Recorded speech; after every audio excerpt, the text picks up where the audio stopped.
%40% मतदान हो चुका है। वहीं मध्य प्रदेश में कुल मिलाकर बात करें 11 बजे तक तो 28 करीब फीसदी वोटिंग हो चुकी है। दमोह में 26.84% मतदान हुआ। खजुराहो की बात कर लेते हैं, बेहद ही हॉट सीट ये भी मानी जा रही है। 28.14% वोटिंग 11 बजे तक यहां पर भी देखने को मिल रही है। आगे बढ़ते हैं, टीकमगढ़ का रुख करेंगे। टीकमगढ़ की जानकारी आपको पहुंचाते हैं। टीकमगढ़ में 26.96% मतदान हुआ। रीवा में 24.46% मतदान हुआ है। इसके अलावा सतना की बात करें तो 30.32% मतदान हुआ है। कांकेर की भी बात कर लेते हैं। छत्तीसगढ़ की 3 सीटें कांकेर, महासमुंद और राजनांदगांव की तस्वीर आप देख रहे थे। पूर्व मुख्यमंत्री रमन सिंह पहुंचे वोट कास्ट करने के लिए। कांकेर में 11 बजे तक 39.38% हुआ है। चलिए अब ग्राफिक्स के जरिए एक एक करके आपको समझाते चलते हैं। सबसे पहले बात होशंगाबाद की होगी। ग्राफिक्स के जरिए देखिए, होशंगाबाद में अब तक 32.40% मतदान हो चुका है। नर्मदापुरम की हम बात कर रहे हैं, जहां पर अब तक 32.40% मतदान। अब दमोह की यहां पर वोटिंग परसेंटेज देखिए। दमोह की बात करें तो 11 बजे तक 26.84% मतदान दमोह में हो चुका है। आगे बढ़ते हैं, दमोह के बाद अब खजुराहो की बात करेंगे। खजुराहो की अगर हम बात करें तो खजुराहो में 28.14% वोटिंग यहां पर हो चुकी है। खजुराहो की ये आप स्थिति देख रहे हैं, यहां पर 28% वोटिंग हो चुकी है। अब चलिए बुंदेलखंड की सीट टीकमगढ़ की बात करते हैं। टीकमगढ़ में 26.96 वोटिंग यहां पर हुई है। तो टीकमगढ़ में 29.96% वोटिंग हुई है। अब आगे बढ़ते हुए बात रीवा की करते हैं। विंध्य की ये सीट रीवा, जहां पर राजेंद्र शुक्ल का दबदबा देखने को मिलता है। 24.46% मतदान हुआ है। रीवा का हम जिक्र कर रहे हैं, 24% यहां पर मतदान हुआ है। बढ़ता आगे सतना की अगर बात करें तो यहां पर भी मुकाबला चुनौतीपूर्ण देखने को मिल रहा है। आसान यहां पर भी नहीं होगा दोनों ही दलों के लिए। सतना में 30.32% मतदान अब तक हो चुका है। सतना का जिक्र हम कर रहे हैं, 11 बजे तक की रिपोर्ट आप तक पहुंचा रहे हैं कि कितना वोटिंग प्रतिशत हो चुका है। पल पल का अपडेट आप सबसे पहले न्यूज स्टेट पर देख रहे हैं। चलिए अब छत्तीसगढ़ का रुख कर लेते हैं। छत्तीसगढ़ की 3 सीटें। सबसे पहले कांकेर की बात कर लेते हैं। कांकेर में 39.38% मतदान अब तक हो चुका है। 11 बजे तक की ये रिपोर्ट आपको बता रहे हैं। कोशिश यही है कि मतदान प्रतिशत बढ़ता जाए। अभी गर्मी है तो ऐसे में जो भीड़ है उसमें कमी देखने को मिल रही है, लेकिन अब उम्मीद यही लगाई जा रही है ये बढ़ता जाएगा। चलिए महासमुंद की बात करते हैं। 34.43% यहां पर मतदान हो चुका है। महासमुंद का जिक्र हम कर रहे हैं। 34.43% मतदान यहां पर हो चुका है। महासमुंद के बाद आगे बढ़ते हुए अब राजनांदगांव की बात कर लेते हैं। राजनांदगांव, जहां से अभी आप तस्वीरें भी देख रहे थे, 32.99% मतदान हो चुका है। ये अच्छी बात है कि मतदान प्रतिशत अच्छा खासा निकलकर सामने आ रहा है। इलेक्शन कमीशन ने ताबड़तोड़ कोशिश की है, प्रशासन की कोशिश जारी है, लोगों को मनाया जा रहा है, लोगों को जागरूक किया जा रहा है। और 11 बजे तक कितना मतदान कहां पर हुआ? छत्तीसगढ़ की 3 सीटें कांकेर, महासमुंद और राजनांदगांव की स्थिति हमने आपको बताई। इसके अलावा अगर हम मध्य प्रदेश की बात करें, 6 सीटें हैं। रीवा, सतना, टीकमगढ़, दमोह, बुंदेलखंड की ये सीटें हो जाती हैं। इसके अलावा होशंगाबाद। अब आपको जानकारी ग्राफिक्स के जरिए देते हैं कि किसके बीच में कहां पर टक्कर देखने को मिल रही है, कहां किसके बीच मुकाबला। सबसे पहले बात कर लेते हैं वीरेंद्र खटीक की सीट की, यानी कि हम बात कर रहे हैं टीकमगढ़ की। बुंदेलखंड की ये सीट, दोनों अनुभवी नेता बोले जाते हैं। वीरेंद्र खटीक यहाँ पर मंत्री और अनुभवी नेता पंकज अहिरवार कांग्रेस से उनके सामने मैदान में दिखाई दे रहे। दोनों के बीच में कांटे की टक्कर देखने को मिल रही है। केंद्रीय मंत्री और मौजूदा सांसद हैं वीरेंद्र खटीक। कंपटीशन ऐसे में काफी ज्यादा बढ़ जाता है। बुंदेलखंड की बात करें तो अधिकतर सीट अभी बीजेपी के पास है, तो कंपटीशन कितना सेफ है वो वक्त आने के बाद पता चलेगा। चलिए आगे बढ़ते हैं, दमोह की बात करेंगे।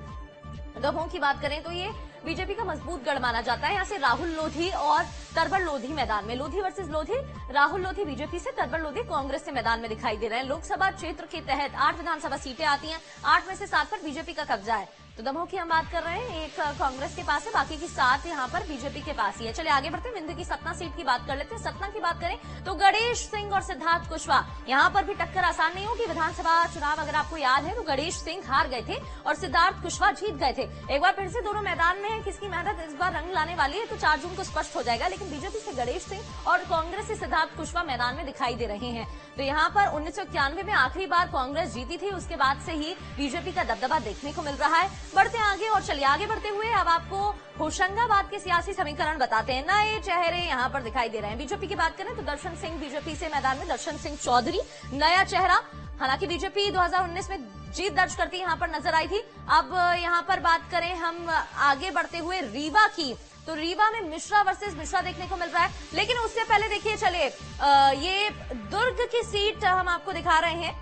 बीजेपी से विजय बघेल मैदान में, क्योंकि देखिए सियासी समीकरण भले ही यहाँ पर आज जो चुनाव है वो मध्य प्रदेश की 6 सीटों में है, छत्तीसगढ़ की 3 सीटों में है, लेकिन जल्द ही इन सीटों में भी चुनाव होना है। महासमुंद की बात कर लेते हैं। महासमुंद, जहां से रूप कुमारी चौधरी मैदान में बीजेपी की तरफ से, नया चेहरा ताम्रध्वज साहू जो कि भूपेश सरकार में मंत्री भी रहे हैं, अनुभवी नेता वो हैं, और यहाँ पर कांग्रेस जो है दबदबा उसका दिखाई दे रहा है। लेकिन देखिए अभी ये कहना स्पष्ट नहीं होगा, जल्दबाजी होगी, क्या कुछ होगा वो तो वक्त आने पर समझ आ जाएगा। आगे बढ़ते हैं, कांकेर की बात करते हैं। कांकेर वो सीट जहां से हमने देखा भोजराज नाग बीजेपी की तरफ से मैदान में दिखाई दिए, वीरेश ठाकुर मैदान में है, दोनों ने वोट कास्ट किया, दोनों की वो तस्वीरें भी हमने आपको दिखाई। वीरेश ठाकुर कांग्रेस की तरफ से, भोजराज नाग बीजेपी की तरफ से। एक अपना उनका अनोखा अंदाज देखने को मिलता है, उनका एक अलग ऑरा है। मैदान में दोनों दिखाई दे रहे हैं, दोनों के बीच टक्कर। 8 में से 6 विधानसभा सीटें एसटी के लिए रिजर्व है, बेहद ही महत्वपूर्ण ये सीट हो जाती है।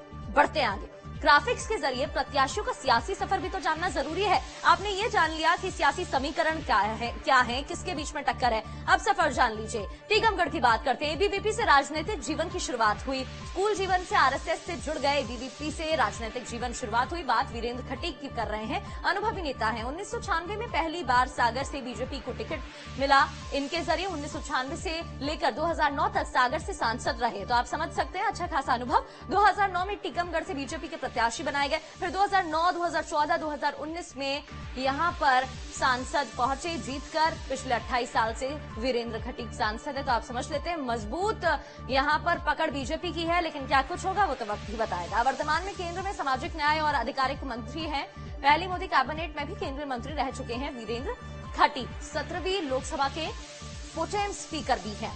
बढ़ते हैं आगे, दमोह की बात करते हैं। दमोह की अगर बात करें तो कांग्रेस से राजनीतिक जीवन की शुरुआत राहुल लोधी ने की, वो सीट जहां पर लोधी वर्सेस लोधी देखने को मिल रहा है। कांग्रेस से राजनीतिक जीवन की शुरुआत की दमोह से अगर हम बात करें तरभर लोधी की। लेकिन सबसे पहले आपको बीजेपी की बात कर रहे हैं। 2020 में सिंधिया के साथ बीजेपी का दामन उन्होंने थाम लिया था, कांग्रेस से उन्होंने शुरुआत की थी। बीजेपी के पूर्व विधायक प्रद्युमन सिंह के चचेरे भाई हैं। दमोह से बीजेपी के दिग्गज जयंत मलैया को हराया उन्होंने। यहां पर मलैया की बात करें, जयंत मलैया, वो भी बड़ा नाम है। 2020 में सिंधिया के साथ बीजेपी का दामन उन्होंने थाम लिया था जब सिंधिया आए थे, वो चैप्टर आपको याद होगा। बीजेपी के पूर्व विधायक प्रद्युमन सिंह के चचेरे भाई हैं और पहली बार लोकसभा चुनाव लड़ेंगे राहुल लोधी। तो देखना बड़ा दिलचस्प होगा कि इस बार कौन जीतेगा। चलिए अब खजुराहो की बात करते हैं आगे चलते हुए। यहाँ से ये वीडी शर्मा नाम तो आप जानते ही हैं, बीजेपी के प्रदेश अध्यक्ष हैं, प्रत्याशी हैं, hot seat, high profile seat. Khajuraho seat से बीजेपी सांसद हैं वीडी शर्मा। 1986 में अखिल भारतीय विद्यार्थी परिषद से जुड़े संघ के जुड़े नेता रहे हैं। 2014 में 6 सीटों के लिए बीजेपी ने प्रभारी बनाया। 2016 में प्रदेश महामंत्री बने। 2019 में खजुराहो सीट से पहला चुनाव लड़ा, 5 लाख वोटरों से चुनाव जीतकर संसद पहुंचे और 2020 में बीजेपी ने प्रदेश अध्यक्ष चुना। और उसके बाद कैसा कार्यकाल, ये तो आप जानते हैं। चलिए आगे बढ़ते हैं, आप बात सतना की कर लेते हैं। सतना की बात करें तो एक वकील के रूप में गणेश सिंह ने शुरुआत की। 2019 में इन्हें 1 लाख वोट से करीब जीत हासिल हुई थी। यहाँ पर बात करें गणेश सिंह की तो एक वकील के रूप में राजनीति की शुरुआत की।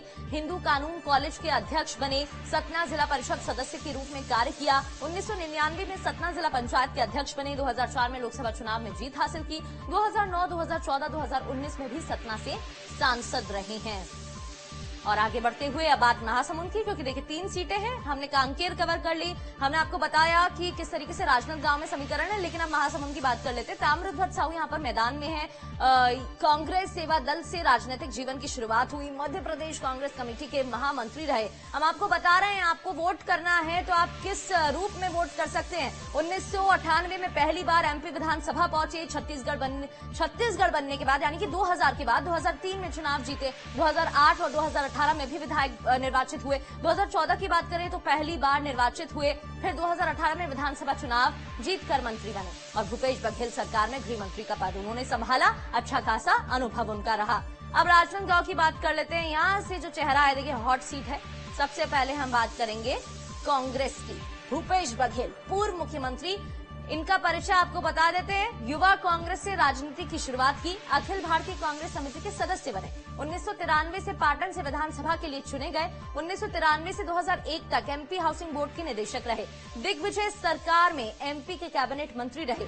छत्तीसगढ़ गठन के बाद विधानसभा के सदस्य बने और अजीत जोगी सरकार में कैबिनेट मंत्री भी रहे। 2003 में फिर से पाटन से विधायक बने। पाटन जहां से वो विधायक रहते हैं। 2008 के चुनाव में पाटन विधानसभा सीट हार गए। 2009 में रायपुर से लोकसभा चुनाव में हार मिली। 2013 में फिर से पाटन विधानसभा सीट जीते। 2014 में छत्तीसगढ़ कांग्रेस के अध्यक्ष चुने। 2018 में कांग्रेस ने छत्तीसगढ़ में सरकार बनाई और 18 से 23 तक छत्तीसगढ़ के मुख्यमंत्री बने। आपको याद होगा वीर यहाँ पर जो काफी पॉपुलर जोड़ी थी जिसमें भूपेश